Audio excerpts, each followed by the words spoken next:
A Alemanha nazista morreu em etapas em 1945. A primeira fase dessa morte foi a do próprio Hitler, em seu bunker em Berlim, no dia 30 de abril de 1945. Mas a morte de Hitler não significou o fim imediato do regime nazista. A guerra continuou e a Alemanha caiu sob um novo comando, seguindo a vontade e os planos deixados por ele.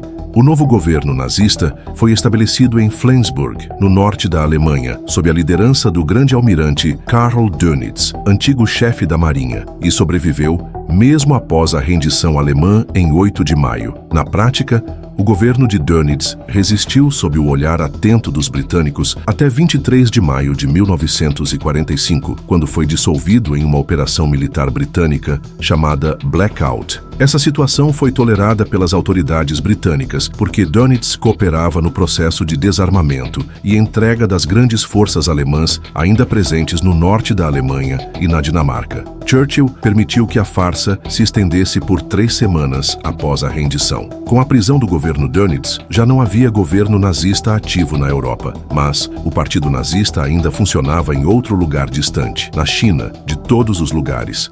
Desde meados do século XIX, as potências ocidentais lideradas pelo Reino Unido haviam travado várias guerras contra o Império Chinês pelo direito de comerciar na região, estabelecendo colônias e áreas de concessão comercial. A Alemanha participou desse processo e, em 1898, obteve o controle do território arrendado da Baía de Jiaozhou, 213 milhas quadradas, na costa sul da península de Shandong, no norte da China, incluindo a cidade de Qingdao. Entretanto, durante a Primeira Guerra Mundial, o Japão, interessado em expandir sua presença na China, uniu-se aos aliados. Uma campanha militar conjunta britânico-japonesa resultou na anexação das colônias alemãs na China. O território alemão foi entregue ao Japão até 1922, quando a China o recuperou, embora tenha voltado a ser ocupado pelos japoneses em 1937. Durante toda a República de Weimar e até a ascensão nazista nos anos 1930, Alemanha e China mantiveram relações próximas, especialmente militares. Generais alemães atuaram como conselheiros na formação do novo Exército Revolucionário Nacional Chinês e empresas alemãs forneceram equipamentos. Mais tarde, os nazistas fortaleceram essa parceria para obter matérias-primas essenciais ao programa de rearmamento de Hitler.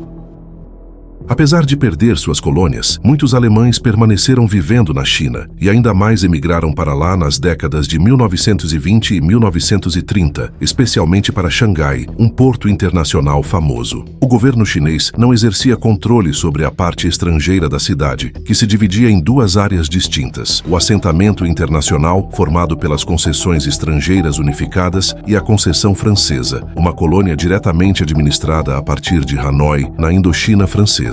Fora dessas zonas estava a Xangai chinesa, sob o governo nacionalista de Nanjing, na época chamada Nanking. Até 1918, os alemães tinham sua própria concessão em Xangai, mas a perderam após a derrota na Primeira Guerra Mundial. Com a ascensão do Partido Nazista, logo foi criada uma filial na comunidade de comerciantes alemães da cidade. Curiosamente, Xangai tornou-se um dos poucos refúgios para judeus que fugiam das leis antissemitas de Nuremberg e das perseguições nazistas estendidas depois à Áustria e à Tchecoslováquia. No auge, cerca de 25.000 judeus apátridas viviam em guetos da cidade, algo que irritava profundamente os nazistas locais. Em 1937, o Japão lançou uma guerra em larga escala contra a China, conquistando grandes áreas ao norte, no litoral leste e no sul, cometendo atrocidades contra civis e prisioneiros. O massacre mais notório foi o de Nanjing. Os japoneses tomaram a parte chinesa de Xangai, mas não tocaram nas áreas sob controle estrangeiro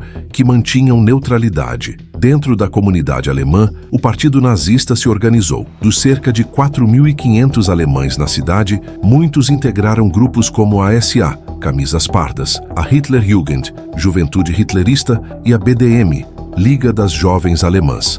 Curiosamente, Em Xangai, até mesmo crianças mestiças eram aceitas nessas organizações, reflexo dos muitos casamentos entre europeus e chineses. A bandeira nazista tremulava no prédio do consulado no Bund, sendo a primeira visão que muitos judeus tinham ao chegar de navio fugindo da Europa. Quando a Segunda Guerra Mundial começou, em 3 de setembro de 1939, pouco mudou em Xangai. Sendo território neutro, britânicos e alemães ainda viviam lado a lado. A cidade virou um centro de espionagem, mas sem confrontos diretos entre inimigos. Ainda assim, Berlim enviou figuras de peso para reforçar a lealdade da comunidade alemã e intimidar os judeus. Um deles foi o coronel Josef Meisinger, enviado por Himmler para controlar os alemães do Extremo Oriente e eliminar opositores. Conhecido por crimes de guerra cometidos na Polônia, ficou temido em Xangai. Opositores desapareciam e corpos eram encontrados no rio Huangpu. Outro nome era Hans Kramer, chefe da Gestapo em Xangai, descrito até mesmo pela embaixada alemã em Tóquio como um rufião malévolo, sexualmente frustrado e inclinado ao sadismo. Sua função era vigiar judeus e monitorar os britânicos. A Gestapo chegou a elaborar um plano para exterminar os 25 mil judeus de Xangai, levá-los em navios ao mar da China Oriental e afundar as embarcações. Mas os japoneses recusaram. Ao contrário de outros prisioneiros ocidentais, os judeus foram tratados de forma relativamente melhor, porque os japoneses acreditavam que poderiam explorar suas habilidades comerciais. Com o fim da guerra na Europa, a vida em Xangai seguiu quase igual.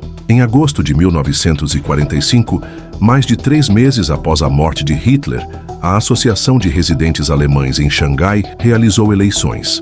Havia candidatos nazistas e antinazistas e, incrivelmente, os nazistas venceram quase todas as cadeiras da diretoria. Na prática, isso fez da associação o último governo nazista ativo no mundo, controlando cerca de 4.500 cidadãos alemães em Xangai. No mesmo dia, ocorreu também uma celebração de lealdade. Um comício do Partido Nazista realizado na escola Kaiser Wilhelm. De um lado do salão, membros da SA, do outro, jovens da juventude hitlerista, todos com bandeiras e estandartes. Um diplomata do consulado discursou, seguido pela execução da marcha favorita de Hitler por um quarteto de cordas. Mas em questão de dias tudo chegou ao fim. Com a rendição do Japão em setembro de 1945, forças aliadas chegaram a Xangai. Os alemães foram detidos e enviados de volta à Europa devastada, enquanto membros mais notórios da SS e da Gestapo foram julgados por crimes de guerra. Finalmente, em 10 de outubro de 1945, o Partido Nazista foi oficialmente proibido pelos aliados na Alemanha.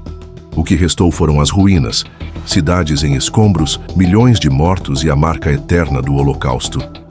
Para muitos dos que haviam fugido, seja para a América do Sul, seja para outros refúgios distantes, a queda do Terceiro Reich não significou esquecimento. A justiça os perseguiu, e em diversos casos, décadas depois, criminosos de guerra ainda seriam caçados e levados a julgamento. Assim, a história se encerra com uma verdade incontornável. O nazismo, embora tenha deixado cicatrizes profundas, foi derrotado.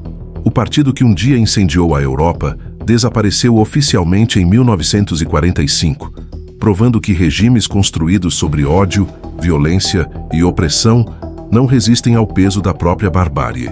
Obrigado por assistir a este vídeo. Se você gostou dessa história e quer apoiar o canal, não esqueça de deixar o seu like, se inscrever e compartilhar com os amigos. Esse apoio faz toda a diferença para continuarmos trazendo conteúdos como este.